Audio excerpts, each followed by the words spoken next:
ने प्रेजेंट भी कर दिए आपकी कन्वीनियंस के लिए।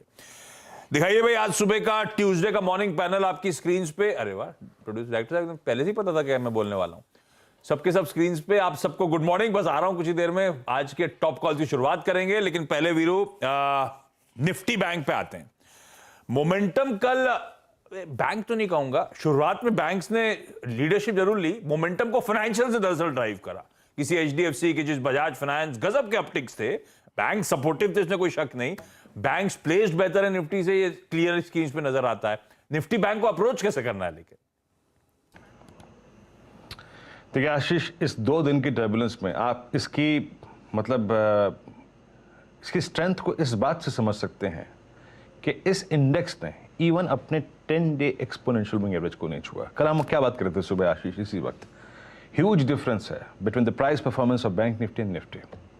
एक इंडेक्स 150 अंकों के फ्रैक्शन से अपना 20 डे में वॉलेट कर गया और एक इंडेक्स अपना even 10 day exponential moving average तोड़ने को तैयार नहीं था। कल तेजी की शुरुआत की थी बैंक निफ्टी, और बैंक निफ्टी में ही तेजी की शुरुआत की थी इंडसइंड बैंक ने, और ग्रेजुअली वो सब तक स्प्रेड हो गई। उसके बाद वो स्प्रेड हुई एचडीएफसी बैंक पे, उसके बाद वो स्प्रेड हुई स्टेट बैंक ऑफ इंडिया पे। आशीष, कल हमारी अप्रोच क्या थी कि don't go short if we don't violate 40,500, मत जाइएगा शॉर्ट। क्या था वो एक पुट राइटर का जोन था, और उसके कॉन्फिडेंस को दाद देनी पड़ेगी आप जनाब। और फिर हम गए भी ऊपर, लेकिन हम थोड़ा फिजल आउट हो गए। मेरे ख्याल से अच्छी बात है आशीष कि हम थोड़ा फिजल आउट भी हो गए, क्योंकि हमें 10 डीमा के आसपास थोड़ा सा टाइम स्पेंड करने की ज़रूरत थी। लेकिन स्टिल आप यकीन मानिए आशीष के जिस प्रकार से स्टॉक फ्यूचर्स की प्लेसमेंट है वो अच्छी है, और थोड़ा सा अपने स्टॉप लॉसेस पे ध्यान दीजिए। बाकी अगर आप देखें बैंक निफ्टी में स्ट्रेंथ अभी भी है। एक एक करके जरा मैं आपको स्टॉक्स दिखाता हूँ जो कि बहुत स्ट्रॉन्ग है, जो कि आज की इसकी आगे की तेज़ी को स्पॉन्सर कर सकते हैं। आशीष, जब देखिए मैं कोई बाय कॉल नहीं दे रहा हूँ, याद रखिएगा, सभी व्यूअर्स से गुजारिश है, it's just data scanning. Axis bank का प्लेसमेंट और एक्सिस बैंक का डेटा फॉर द डे बहुत स्ट्रॉन्ग है। पीएसयू बैंकिंग बास्केट में बैंक ऑफ बड़ौदा, फिर आप मिड कैप बैंकिंग में फेडरल बैंक, एचडीएफसी बैंक। क्या करा एचडीएफसी बैंक ने? कल एचडीएफसी बैंक ने 20 डे नहीं तोड़ा, उसको होल्ड किया, रीगेन करके अगर आप देखें डे हाई पर आ गया। आईसीआईसीआई बैंक थोड़ा सा बैकफुट पे आया, बट स्टिल इसने 10 डे एक्सपोनेंशियल मूविंग एवरेज पे एक सपोर्ट लिया और आगे बढ़िया। तो इंडसइंड बैंक बाद में थोड़ा सा कोलैप्स हुआ, बट स्टिल इस दौर के हाईएस्ट लेवल को छू के आया। और बाकी अगर आप देखें, आपका जो स्टेट बैंक ऑफ इंडिया है अपने करियर के हाईएस्ट क्लस्टर बंद हुआ। तो आशीष, बैंक निफ्टी के पास वो सारे जरिए हैं अभी भी जिससे अपनी तेजी को कायम रखे। आज का डेटा क्या कहता है? प्लीज कॉल राइटर्स और पुट राइटर्स के स्टैट्स लेके आइए, उसको थोड़ा सा अगर आप देखें रिविजिट करने की कोशिश करते हैं। क्या है आज के लिए सबसे क्रिटिकल?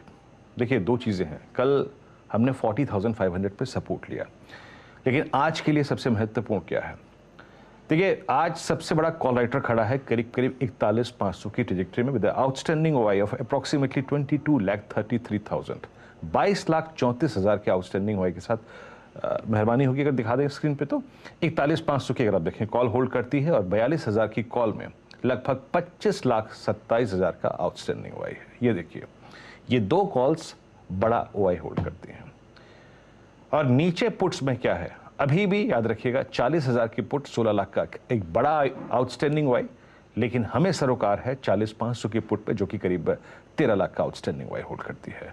तो बेस स्टिल लाइज एट 40,500। और एक और चीज है, जाके रीड कीजिएगा और अपने चार्ट्स पर 10 day exponential moving average draw कर लीजिएगा। स्टिल हमारी पिछली 4 कैंडल्स का लो एग्जैक्टली 10 डे में है। मैं इस बात पे इसलिए फोकस कर रहा हूं क्योंकि for the day as well, आज मंगलवार के लिए भी 40,500 आपका 10 डे एक्सपोनेंशियल मूविंग एवरेज है, और यहां पे करीब 13 लाख का आउटस्टैंडिंग हुआ है। अब आइए अप्रोच पे क्या करना चाहिए। देखिए पिछले 2 दिन की कैंडल्स का हाईएस्ट क्लस्टर वो है करीब 41,200 का जोन, प्लस 15 सितंबर की कैंडल जिसमें हम डे लो पे क्लोज हुए थे, उसका जोन है, लो है 41,233। ये देखिए आशीष, ये 2 बड़ी वाइल्ड कैंडल्स हैं ब्लू रंग की, और 40,500 पे अच्छी पुट राइटिंग है। तो मेरी रणनीति क्या है, लिखे आइए स्क्रीन पर। 41,209 अगर इस पॉइंट को हम क्रॉस करते हैं, याद रखिएगा, और हम सस्टेन करते हैं, then we will get a swing towards 41,430। और जैसे कि मैंने कहा कि 13 लाख का आउटस्टैंडिंग हुआ है 41,500 की कॉल के ऊपर, अगर हम उस जोन को बाइसेक्ट कर रहे हैं तो 590, 740 और 9-10 तक का स्कोप बन जाएगा। लेकिन याद रखिएगा, आपका जो बेस 1 है वो इनिशियली आपका एक स्टॉप लॉस होगा। क्या है वो? 790 और 510 की ट्रेजेक्ट्री जो अभी हमने डिस्कस की। और एक बार 209 के ऊपर अगर आपने सस्टेन करना शुरू कर दिया तो please trail your stop losses towards 41,000। आशीष, कल की बाजार की एक चीज मेरे को बहुत अच्छी लगी। भले ही निफ्टी अगर आप देखें एक क्रिटिकल 20 डेमा को पार करके बंद हुआ होना वो, लेकिन बहुत सारे स्टॉक फ्यूचर्स जो कि ओवर हीटेड थे वो थोड़ा सा कूल ऑफ होके 20 डेमा पे एक्सपोनेंशियल मूविंग एवरेज पे एक सपोर्ट बनाकर इंटरडे में अच्छा पुल बैक देखे गए। आशीष, बढ़िया है। तो भैया लेवल्स वॉच आउट करेगा। निफ्टी बैंक ज्यादा बेहतर प्लेस्ड 41,209। देखते हैं इस गैप अप में जब शुरुआत हो रही है तो कहां जाके निफ्टी बैंक सेटल होता है। ये लेवल्स ब्रीच हुए तो आगे की ट्रेजेक्टरी ब्यूटीफुली डिफाइंड आपको आपकी स्क्रीन्स पे नजर आएगी। ये हो गया आज का निफ्टी बैंक की रणनीति। लाइए भाई, सारे एक्सपर्ट्स को स्क्रीन्स पे दिखाइए। आप सबको फिर से गुड मॉर्निंग। और वीरू, ये जो रोज सुबह हम लोग स्टॉक पिकिंग करते हैं एक्सपर्ट पैनल के साथ, ये जो टॉप कॉल्स मेंशन की जाती हैं, इनकी अहमियत जरा समझिए। दिखाइए जरा स्क्रीन्स पे। वर्षा मैम, अब स्टॉक्स कैसे चुन रहे हो? अपनी स्टडी टेक्निकल